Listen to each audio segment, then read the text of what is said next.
어느 날 집주인이 이 전셋집이었는데 이 전셋집의 집주인이 집을 비워달라고 합니다. 기간도 만료가 되기도 했었고 이제 그 집에 주인이 들어와서 살겠다라고 하는 것입니다. 그러면서 집을 비우라라는 거예요.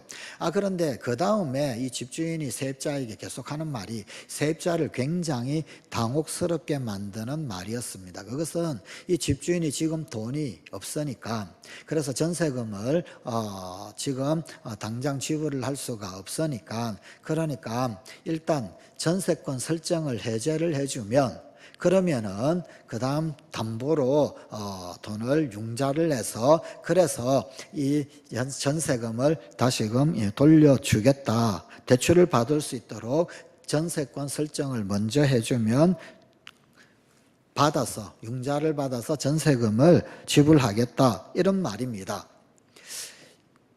이제 한번 여쭤봐야 되겠어요. 저는 전셋집을 안 살아봐가지고 이거 잘 모르겠는데 이렇게 하면 되나요? 안 되나요? 모르시나요? 알면서 제가 대충 여쭤보니까 일반적으로 이렇게 하지 않는다라고 그래요. 아무렇게나 그렇게 전세권 설정을 해제를 해주면 내가 봉변을 당할 수도 있다고 그래요. 예를 들면 어떤 경우에는 그렇게 전세집을 비워주고 집주인이 또 다른 사람을 꺼내다가 전세를 줄 수도 있고 그리고 실제로 이런 사례가 없는 게 아니라고 그러더라고요. 그리고 꽤 이런 사례가 종종 발생을 한다고 그러더라고요. 그래서 하나 배웠습니다. 그런 게 이게 이렇게 쉽거나 간단한 그런 문제가 아니구나 라는 겁니다. 자, 그런데 여러분 당연히 돌려줘야 할 그런 전세금을 주지 않으면서 먼저 나가달라 라는 그런 말입니다. 근데 이거 어떻게 해석을 하면 이게 참 횡포로 해석이 될 수도 있는 부분 아닙니까? 돈은 돌려주지 않고 일단 집부터 먼저 나가라. 그런데 우리는 삶 가운데서 이런 황당한 일 당하면 참 어이가 없어집니다. 하지만 우리네 삶 가운데서 생각 외로 이런 황당한 일이 꽤 많이 있다고 그럽니다. 그리고 이런 사례들이 별로 없을 것 같은데 실제로는 내가 겪지 않아서 그렇지 주변의 생각보다도 이런 사례들이 꽤 많이 있다라고 그러더라고요. 여러분 오늘 우리에게 주신 하나님의 말씀에 나오는 아브라함 역시 그러했을 것입니다. 어느 날 여호와께서 아브라함에게 이렇게 말씀을 하셨습니다. 오늘 우리에게 주신 하나님의 말씀 본문 1절 말씀입니다. 아브라함아 너는 너의 고향과 친척과 아버지의 집을 떠나 내가 내게 보여줄 땅으로 가라. 본토 친척 아비 집을 떠나 내가 너에게 보여줄 땅으로 가라. 그냥 갑자기 전셋집 빼라 이런 이야기와도 같은 겁니다. 그 다음에 이어지는 2절 말씀도 황당하기는 매 한 가지입니다. 내가 너로 큰 민족을 이루고 내게 복을 주어 내 이름을 창대하게 하리니 너는 복이 될지라. 일단 떠나라 그래놓고는 복을 주겠다. 아마 아브라함은 이렇게 생각할 수도 있었을 것 같습니다. 아니 복을 주시려면 지금 여기 이 자리에서 복을 주시지. 그리고 지금 여기에서 복 주시는 것을 시작을 해야지. 어떻게 여기서 떠나서 할 수가 있나. 아마도 아브라함이 이렇게 생각하는 것 그거 틀린 것은 아닐 것입니다. 그 당시 사고로는 이 고향을 떠난다라고 하는 것 이것은 자신을 보호해 줄 거처를 떠나는 것이었습니다. 소위 나의 보호처 나의 안전을 떠나는 그런 의미였습니다. 그게 고향을 떠나는 그런 의미였습니다. 뿐만 아니라 친척을 떠난다라고 하는 것, 친척은 자신의 후원이었었습니다. 후원처. 그 후원을 후원해주고 지지해주는 그 기반을 잃어버리는 것, 그것이 친척을 떠나는 것이었습니다.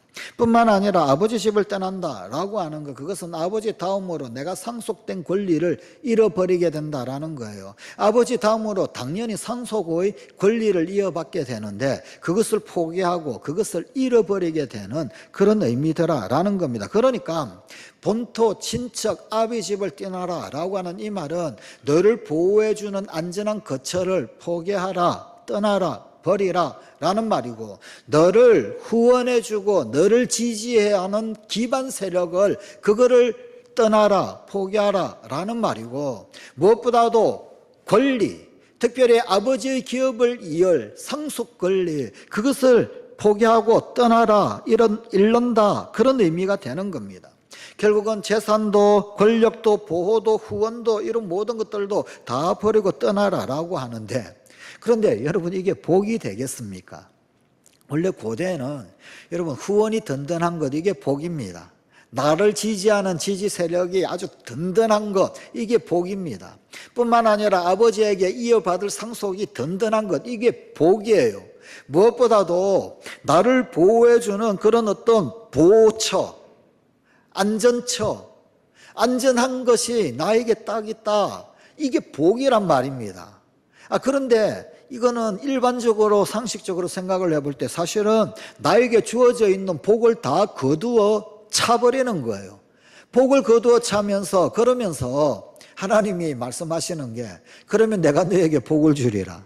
아니 무슨 복을 주냐고요. 지금 이 형국이 복을, 있는 복을 전부 다 그냥 발로 다 걷어차버리는 그런 형국인데, 그러니까 아브라함 입장에서는 사실 이것 굉장히 황당한 그런 말씀이더라 라는 것입니다.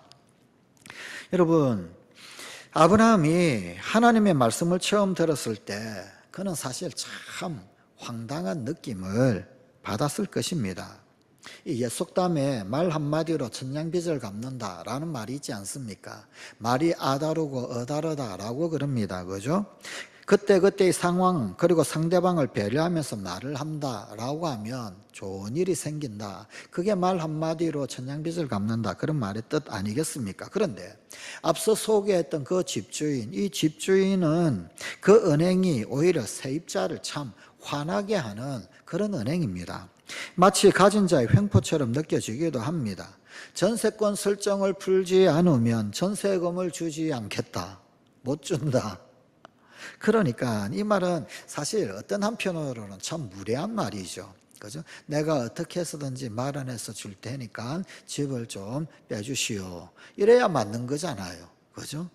내가 최선을 다해서 어떻게 해서 마련하겠다, 이게 먼저인데, 너가 먼저 하면 상대방에게 조건을 먼저 내어 걸고 그게 충족되어지면 어떻게 되겠다. 이 순서가 지금 잘못된 거예요. 그죠?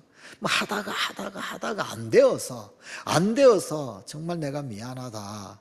그래가지고 뭐 또 다른 어떤 공정의 방법이라든지 어떤 법률적 방법을, 보장의 방법을, 안전의 방법을 해놓고 그러고 난 다음에 뭐 전세권 설정을 뭐 풀고 뭐 이래가지고 하면, 그렇게라도 하자 뭐 이래가지고 집주인이 어떻게 그렇게 접근을 하고 그런 태도를 보이고 해야 안 되겠습니까? 그게 이 순서상 맞고, 또 그게 사람의 마음을 배려를 하는 것이고 그런 것 아니겠습니까? 그런데 이 집주인은 그냥 아주 일방적인, 그죠? 일방적인 어떤 그런 어떤 횡포처럼 느껴질 수도 있습니다. 그냥 갑질하는가, 참 집 없는 사람의 서러움을 느끼게 만들기도 하는 그런 거 아닙니까? 전세권 설정을 풀지 않으면 전세금 주지 않겠다, 이런 횡포에 이 집주인에 대한 신뢰가 뚝뚝뚝뚝 떨어집니다. 세입자는 주인을 바라볼 때 아마도 이런 생각이 들 수도 있을 것 같습니다. 야, 저러다 진짜 내 돈 다 띄는 것 아닌가? 깡통 전세 이런 말도 있다는데 나 어떡하나? 불안에 점점점 떨지 않겠습니까? 세입자 부부가 머리를 맞대고 온갖 지혜를 모아보지만, 그러나 한숨만 나올 것입니다. 과연 우리가 저 집주인을 믿을 수 있을까? 그런데 여러분, 하나님이 아브라함에게 본토 친척 아비 집을 떠나라라고 말씀한 것은 이것하고 전혀 다른 게 아니란 말입니다. 이런 요구를 사실 하나님께서 아브라함에게 하셨던 것이더라, 그런 말입니다. 야, 아브라함 역시 같은 생각하지 않겠습니까? 정말 여호와를 믿을 수 있을까? 지금 가지고 있는 기득권, 아니 지금 내가 누릴 수 있는 복이 있는데 그것조차도 전부 다 포기를 하고, 그래서 여호와께서 지시하는 곳이 어딘지도 모르는데 근데 전혀 생면부지의 생판 알지도 못하는 그곳에 가는 것, 이거 참 너무 무모하게 보이지 않겠습니까? 재산도 포기하고 보호받음도 포기하고 후원 세력도 포기하고 상속마저 포기하라 라고 하는데, 눈에 보이는 거는 아무것도 없습니다. 오직 있는 거라고는 하나님의 말씀밖에 없습니다. 그저 약속의 말씀. 결국 이 말씀을 신뢰하느냐 신뢰하지 않느냐, 그것은 아브라함의 선택의 문제였습니다. 하나님의 말씀을 내가 신뢰할 것인가, 믿을 것인가? 아니면 거절할 것인가? 배척할 것인가? 그건 그의 선택의 몫이었습니다. 이처럼 상대방의 말을 믿느냐 믿지 않느냐, 그건 또한 우리의 선택이기도 합니다. 또한 그 선택의 결과 역시 마찬가지 우리의 몫입니다. 그러나 아브라함은 여호와의 말씀을 신뢰를 했습니다. 그 당시 아브라함에게 있는 것은 아무것도 없었습니다. 단 하나, 오직 하나님의 약속의 말씀뿐. 그러나 아브라함은 그 약속의 말씀을 믿었다. 그걸 믿고 모든 것을 다 포기하고 떠났습니다. 성경은 이런 아브라함을 일컬어서 믿음의 조상이라고 우리에게 알려주고 있습니다.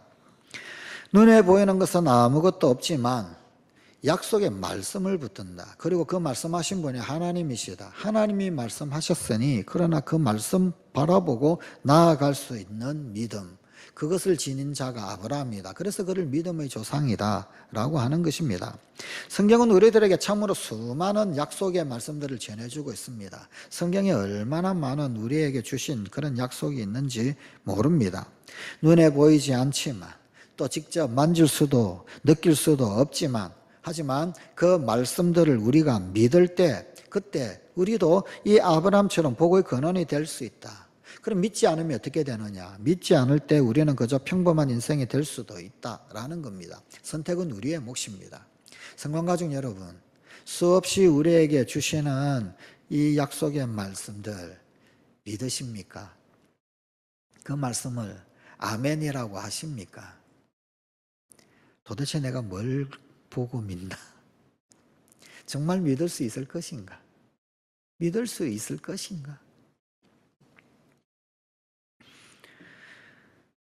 선택은 나의 몫입니다. 성관가족 여러분, 나는 무엇을 선택하고 있을까요? 나는 무엇을 선택할까요? 수도 없이 우리에게 주시는 이 하나님의 말씀, 이 하나님의 말씀을 선택할 것인가? 아니면은 거절할 것인가? 이 하나님의 말씀을 약속의 말씀으로 인정할 것인가? 하나님께서 우리에게 보여주시는 그 약속을 정말 귀한 것으로 여기고 하나님 말씀하셨으니 어디로 갈지 모르고 환경도 모르고 형편도 모르지만 주님 가라시니 갈 것인가? 여러분, 알고 가는 것은 믿음이 아닙니다. 결과가 어떻게 되는지 눈에 보고 가는 것은 그것은 믿음이 아닙니다. 아브라함도 하나님께로부터 처음 들었던 말은 그냥 가라였었습니다. 가라. 다만 너로 큰 민족을 이루고 복을 주어 이름을 창대하게 하리니 너는 복이 될 것이다. 그런데 그것이 구체적으로 어디에서 그 환경이 어떤 형편 가운데 어떻게 이루어질지 사실 아브라함은 몰랐습니다. 그래서 좀 상당히 두루뭉실하지 않습니까? 큰 민족을 이룬다. 네가 너에게 복을 주겠다. 네 이름이 창대하게 되게 하겠다. 기분은 좋은데 구체적으로 뭐가 어떻게 될는지는 사실은 아무 그림이 잘 그려지지 않는 그런 거예요. 그럼에도 불구하고 아브라함은 순종했다. 나는 그런 수많은 우리에게 쏟아지는 이 약속의 말씀을 순종할 수 있겠는가? 말씀을 말씀 그대로 곧이곧대로 들을 수가 있겠는가? 히브리서 11장 8절의 말씀입니다. 믿음으로 아브라함은 부르심을 받았을 때 순종하여 장래의 유업으로 받을 땅에 나아갈 때 갈 바를 알지 못하고 나아갔으며, 믿음으로 아브라함이 나아갔는데 갈 바를 알지 못하고 나아갔다. 이 히브리서 11장 8절의 말씀은 순종하여, 모르지만 순종했다, 순종을 강조하는 듯이 보입니다. 그러나 그 순종이 쉬웠을까요? 사실 이 아브라함은 굉장히 치열한 갈등과 고뇌의 과정을 통해서 마침내 순종의 자리에 선 겁니다. 성경은 그냥 순종하여서 갈 바를 알지 못하고 갔다라고 간단하게 소개를 하고 있지만, 처음부터 그 순종이 쉬웠던 것, 그리고 또 처음부터 그의 순종이 완전했던 것은 결코 아니었습니다. 오늘 본문 바로 앞에 있는 창세기 11장 31절입니다. 데라가 그 아들 아브람과 하란의 아들인 그의 손자 롯과 그의 며느리 아브람의 아내 사레를 데리고 갈대아인의 우르를 떠나 가나안 땅으로 가고자 하더니 하란에 이르러 거기 거류하였으며, 창세기 11장의 말씀은 데라가 갈대아 우르를 떠났다, 라고 그렇게 소개를 하고 있습니다. 데라가 아브라함을 데리고 뿐만 아니라 하란의 아들인 이 롯 그리고 그의 며느리 아브라함의 아내 사라 데리고 갈대아 우르를 떠났다. 그리고 이 데라가 가나안으로 가고자 했다. 참 데라의 믿음이 굉장하죠. 어마어마하죠. 아브라함이 갈대아 우르를 떠난 줄 알았는데, 그런데 이것을 해석을 하는데 신약성경은 뭐라고 표현을 하느냐면, 신약성경의 이 지침은 갈대아 우르를 떠난 것은 데라가 아니라 아브라함이었다라고 하는 것입니다. 아브라함이 갈대아 우르를 떠나는데 그 아버지를 모시고 떠났고 조카를 데리고 떠났다라는 겁니다. 그러면 창세기는 왜 이렇게 데라가 떠난 것으로 기록을 하고 있을까요? 이거는 히브리인들의 기록 습관의 문제입니다. 히브리인들은 그 어떤 가족이 움직인다, 또한 그 가족이 어떤 행동을 한다라고 했을 때 그 가장이 그 일을 행한 것으로 그렇게 기록을 합니다. 그렇게 의미를 부여하고 그리고 그렇게 기록을 합니다. 그러니까 아브라함에 의해서 갈대아 우르를 떠났다라고 한다 할지라도 아직까지 가장이 살아 있을 때 데라가 가장이죠. 어쨌든 믿음의 주체가 아브라함일지 모르지만 그 집의 가장은 데라예요. 그럼 데라가 버젓이 살아있으면 히브리적 관습으로 기록을 하게 되면은 데라가 모든 일가족을 데리고 떠났다라고 이렇게 기록이 되는 겁니다. 하지만 신약성경은 이것을 정확하게 표현을 해주고 있습니다. 아브라함이 갈대아 우르를 떠났다라고 신약성경은 우리에게 정확하게 소개를 해줍니다. 아브라함은 갈대아 우르라는 도시를 떠났습니다. 그리고 하란에 한동안 머물러 있었습니다. 하란에 머물러 있었는데 성경학자들은 대략적으로 하란에 머물러 있었던 기간이 6년 정도이다라고 추정을 합니다. 즉 아브라함이 하나님의 말씀에 적극 순종하여서 적극적으로 가나안에 간 것, 그것은 아니다라는 것입니다. 그러면 아브라함은 하란을 언제 떠나게 되었을까요? 바로 오늘 본문 4절 말씀입니다. 이에 아브라함이 여호와의 말씀을 따라갔고 롯도 그와 함께 갔으며 아브라함이 하란을 떠날 때 75세였더라. 아브라함은 75세에 하란을 떠났습니다. 이것은 어쩌면 조금 뒤늦은 순종이었을는지도 모릅니다. 그는 아버지 데라가 죽자 비로소 이 하란을 떠났던 것입니다. 신약성경 사도행전 7장 4절입니다. 사도행전 7장 4절은 갈대아 우르를 떠난 것, 그것은 아브라함이다라고 하는 것을 명확하게 보여주고 있습니다. 아브라함이 갈대아 사람의 땅을 떠나, 이 갈대아 사람의 땅을 우르예요. 그래서 우르를 갈대아 우르라고 그러지요. 떠나 하란에 거하다가 그의 아버지가 죽음에 하나님이 그를 거기서 너희 지금 사는 이 땅으로 옮기셨느니라.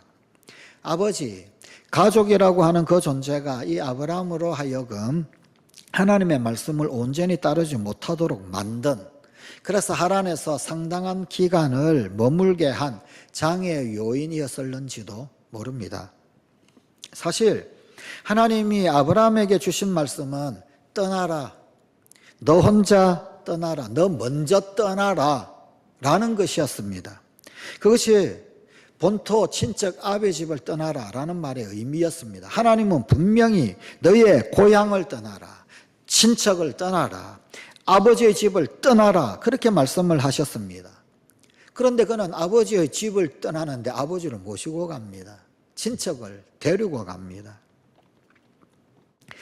아버지도 모시고 조카로 또 데리고 갔습니다. 즉 아브라함의 순종은 사실은 엄밀하게 이야기하자면 결코 완전한 순종은 아니었습니다. 아브라함은 아버지 데라가 죽음으로써 비로소 하란을 떠날 수 있었습니다. 불완전한 순종 혹은 부분적인 순종이었다 함에도 성경은 이런 중간 과정을 다 생략을 합니다.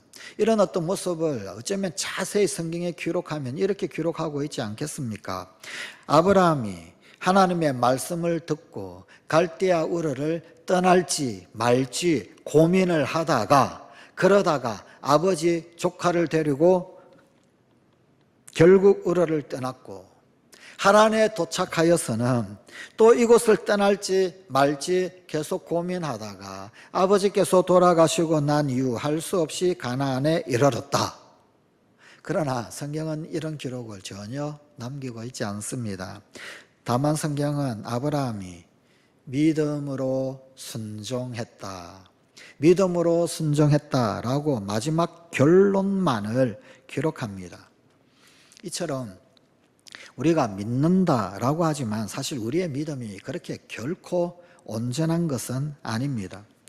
우리에게는 참 복잡한 동기들이 작동합니다. 그렇기 때문에 우리의 믿음 가운데에도 의심이 섞여 있을 수도 있고 회의도 섞여 있을 수도 있습니다. 우리의 순종 역시 마찬가지. 그 순종에는 때로는요 불순종이 섞여 있기도 합니다. 또 혹은 아니면은요 의도된 혹은 의도치 않은 지체된 순종도 섞여 있기도 합니다. 그럼에도 이런 우리의 불완전한 믿음, 불완전한 순종으로 시작을 하는 것입니다.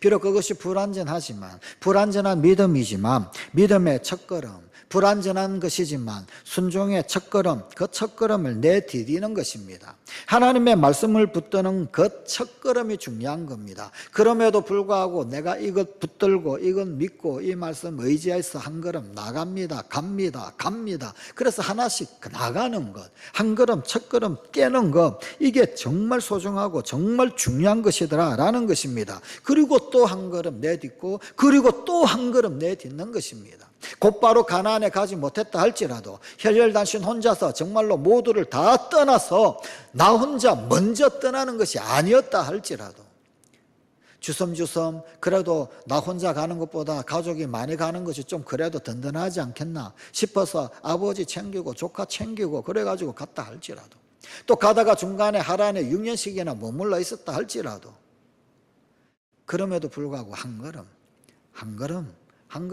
또 한 걸음 나아가는 것. 그냥 중간에 그만하고 서 있는 것이 아니라 비록 더딜지라도 한 걸음 나아가는 것. 그것이 중요하더라라는 것입니다. 그로 인하여서 결국 아브라함은 하나님 축복의 통로가 되었습니다. 하나님 복의 주인공이 결국은 되었더라라는 것입니다. 하나님의 약속대로 위대한 민족들의 조상이 되는 개인적인 명예뿐만 아니라 그의 후손을 통하여서 메시아가 이 땅 가운데 오게 되는 복의 근원이 되었습니다. 이것은 불완전했던 믿음의 한 걸음, 그러나 그 한 걸음 한 걸음 비록 불완전했지만 말씀 청종의 한 걸음에서부터 시작되었고 그래서 바로 이 한 걸음이 중요한 것이더라라는 것입니다. 여러분 그 에디슨이 인류 역사상 최초로 전구를 발명을 했지요. 그래가지고 드디어 처음 전구에 불이 들어왔을 때 그때 이 불빛이 얼마나 약한지 불빛이 들어왔는지 들어오지 않았는지 가늠이 안 되었답니다. 그 불빛이 정말 들어왔는지 그거를 보기 위해서 촛불을 갖다 대고 그리고는 확인을 했다고 합니다. 그게 이 전구의 첫 시작이었습니다. 첫 출발이었습니다. 라이트 형제가 처음 비행기를 만들었지요. 그런데 그 비행기가 처음 공중에 머물렀던 시간은 불과 1, 2초 정도밖에 안 되었다고 합니다. 그런데 그 불완전한 첫걸음이 지금 전 세계를 자유롭게 오가는 비행의 시작이었습니다. 여러분, 인류 최초의 전기선, 이 배가 나왔을 때 미국 뉴욕에서 알바니로 가는데 그런데 여러분 이게 얼마나 시간이 걸리면 30시간 걸쳐서 30시간이 걸려서 뉴욕에서부터 알바니까지 겨우 갔다고 합니다. 여러분 자동차 처음 발명되었을 때 시운전을 했습니다. 이 자동차 처음 발명하고 그리고는 시운전을 해가지고 1시간 동안 갔는데 그 1시간 동안 간 거리가 어느 정도였을 것 같습니까? 자동차가 처음 만들어졌을 때 1시간 동안 3km를 갔다고 그럽니다.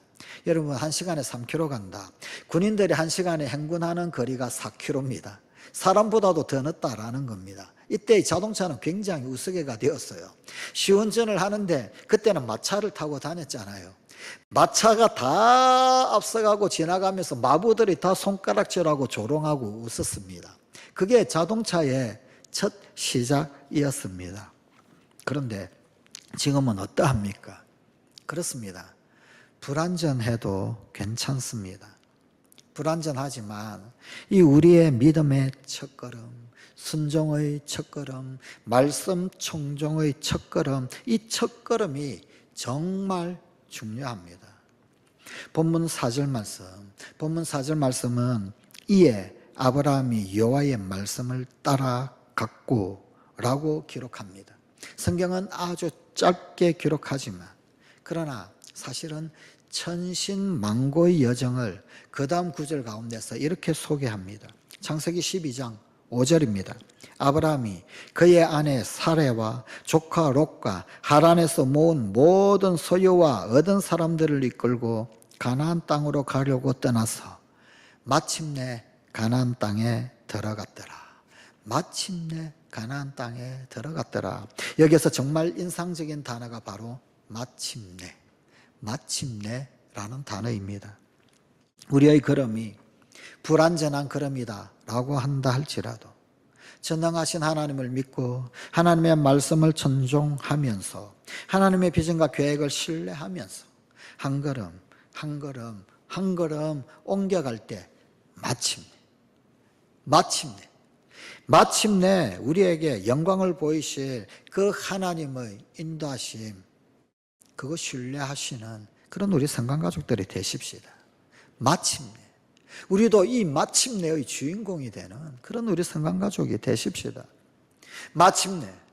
마침내 우리를 하늘 비전에 도달시키시려는 그 하나님의 놀라운 계획, 그것 신뢰하고 믿고 오늘도 우리의 삶의 여정 가운데 믿음의 걸음을 한 걸음 한 걸음 뚜벅뚜벅 걸으십시다. 그럴 때 비로소 우리는 아브라함에게 주셨던 그 하나님의 복을 진정으로 누리는 삶, 복의 근원이 되는 삶, 이웃에게 복의 통로가 되는 진정한 축복의 삶을 누리게 될 것입니다. 신대원 다녔을 때 정말 인상적인 분을 보았습니다. 서울에 있는 영락교회가 중국에 있는 조선족 한 분 신학생으로 초청해서 그래서 신대원을 3년 동안 다니도록, 그래서 뭐 그분은 이제 졸업을 하고 그리고는 중국으로 돌아가서, 여러분 그 목사님들은 막 이름만 들으면 다 압니다. 웬만한 한국 교회사에 관심이 있는 분들은 다 아실 텐데 동관교회라고 있습니다. 우리나라 이수정역 성경이 번역된 곳이 바로 그곳입니다. 거기에 목사님으로 돌아가신 분이 계셔요. 여자분이에요. 그땐 전도사였죠. 서울에 있는 영락교회에서 안수를 받았고 목사가 되어 있는데, 그분이 학교 생활하면서 참 우리랑은 다른, 어쩌면은 우리는 너무 편한 그런 세상 가운데서 살아서 그런 어떤 소위 말하는 이 믿음의 낭만, 신앙의 낭만을 혹 잃어버렸는지도 잘 모르겠어요. 그런데 그분에게서 믿음의 낭만을 좀 봤습니다. 학교에서 공부를 하다 보니까 이제 노트북이 필요한데, 그런데 여러분 그 당시에는 노트북이 굉장히 비쌌습니다. 그 당시 돈으로 한 300만 원 했었습니다. 그러면 엄청나게, 그러니까 컴퓨터를 사는 것보다도 노트북이 더 비싼 뭐 그런 어떤 시절이었던 거죠. 그런데 노트북이 필요해서 그분은 기도를 했어요. 노트북이 필요합니다, 하나님. 그런데 어떤 분이 찬조를 했어요. 뭐 금액이 200 몇십만 원. 그 당시 200 몇십만 원이면 어마어마하게 큰 돈이었습니다. 왜 그러냐면은 제가 신대원을 학교 다녔을 때 한 학기 등록금이 104만 원, 105만 원 정도 했던 때였었습니다. 그런데 200 몇십만 원을 가져왔으니, 근데 우리 신대원생 기숙사생들이 전부 다 뭐라고 그랬느냐면은 뭐 남학생이고 여학생이고, 와 역시 기도 응답이 빠르다, 기도 응답이다 라고 그랬어요. 거기에서 돈 더 모아가지고 노트북을 사라. 그런데 이분이 믿음의 낭만이 있고 신앙의 낭만이 있더라고요. 등록 못한 그런 어떤 사생들이 좀 있었거든요. 아니다, 나는 하나님께 노트북을 구했다. 그런데 이 돈 가지고는 노트북을 살 수는 없다. 부족하다. 이건 아마 다른 것일 것이다. 그래서 등록 못한 신학생들이 있었는데 등록 못한 신학생들 등록금을 태워줬어요. 우리는 이해가 안 되었죠. 속으로 어떤 친구들은 저런 바보 같은 근데 여러분, 그게 정말 바보 같은 것이었을까요? 그 이후에 얼마 지나지 않아서, 제 기억에 한 달이 채 지나지 않았던 것 같습니다. 그렇게 다른 등록 못하는 학우들의 이 등록금 지원을 해주고 난 이후에 한 달 조금 지났을까 지나지 못했을까 정확히 기억은 나지는 않는데, 그런데 기숙사에 소문이 쫙 퍼졌습니다. 예. 누군가가 그분에게 노트북을 선물한 거예요. 익명의 독재가가 노트북을 준 거예요. 이 우리의 응답과 그분의 응답은 좀 다른 것 같아요. 200 몇십만 원의 후원이 들어왔을 때 우리는 그게 응답이라고 생각을 했었습니다. 그런데 그분은 그게 응답이 아니라는 거예요. 이거는 또 다른 은혜라는 거예요. 틀려보낼 은혜이지. 그분의 응답은 노트북이었어요. 노트북. 그리고 정말로 그분에게 진짜 노트북이 생겼었습니다. 순종이 뭘까? 하나님의 뜻을 분별하는 것이 도대체 뭘까? 오늘날 우리는 하나님의 말씀을 곧이곧대로, 또 하나님의 뜻과 경륜을 곧이곧대로 믿고 신뢰를 하고 있을까요? 이렇게 주면, 그러면은 내가 순종하겠습니다. 결과가 보이면 순종을 하겠습니다. 말씀을 따르겠습니다. 결과가 보이지 아니하고 어떻게 될지 앞날이 보이지 않을 때, 어떻게 진행될지 전혀 모를 때, 그런데 그때 순종하는 것, 그것이 진짜 순종이 아닐까요? 오늘날 우리에게 좀 필요한 것은 이런 믿음의 낭만을 회복하는 것이 아니겠습니까? 신앙의 낭만을 회복하는 것이 아니겠습니까? 아브라함은 이 깊어가는 사순절, 이제 이 사순절을 지내는 우리들, 그리고 오늘 우리를 위해서 하나의 도전을 던집니다. 하나님의 말씀을 얼마나 신뢰하는가, 그 말씀을 얼마나 순종하는가, 그 말씀을 얼마나 살아가고 있는가. 우리를 위해서 계획해 놓으신 하나님의 계획, 그리고 그 계획을 이루기 위해서 오신 예수님의 자치가 기록된 이 약속의 말씀을 우리는 얼마나 믿고 있을까요? 이 사순절은 우리에게 그런 질문을 던져줍니다. 그 말씀을 믿느냐, 믿지 않느냐의 선택은 우리의 몫입니다.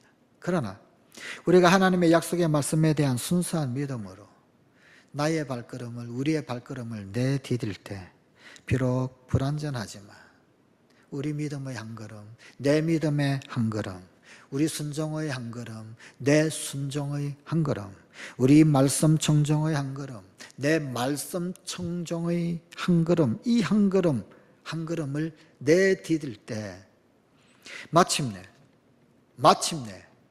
우리는 우리의 앞길에 하나님께서 만들어 놓으신 진짜 복이 무엇인가? 진짜 복이 무엇인가? 그 복된 여정 펼치는 것, 그것이 펼쳐지는 것을 경험하게 될 것입니다. 여러분, 뻔한 복을 누리는 것 아니라 참으로 하나님 앞에 놀라운,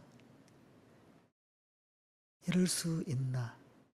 이럴 수 있다. 낭만적인 복을 누리는 것, 좀 하나님의 복다운 그런 복을 누리는 것.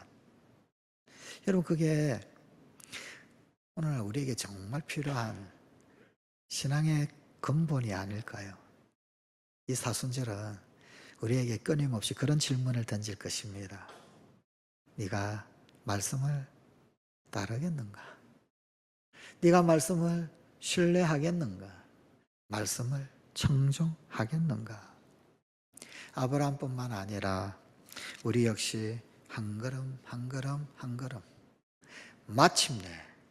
마침내 가나안에 들어가게 되는, 마침내 참으로 복된 여정이 펼쳐지는 것을 목도하는 그런 이 사순절, 우리 성강 가족들이 되십시다. 기도하십시다. 우리 아버지 하나님,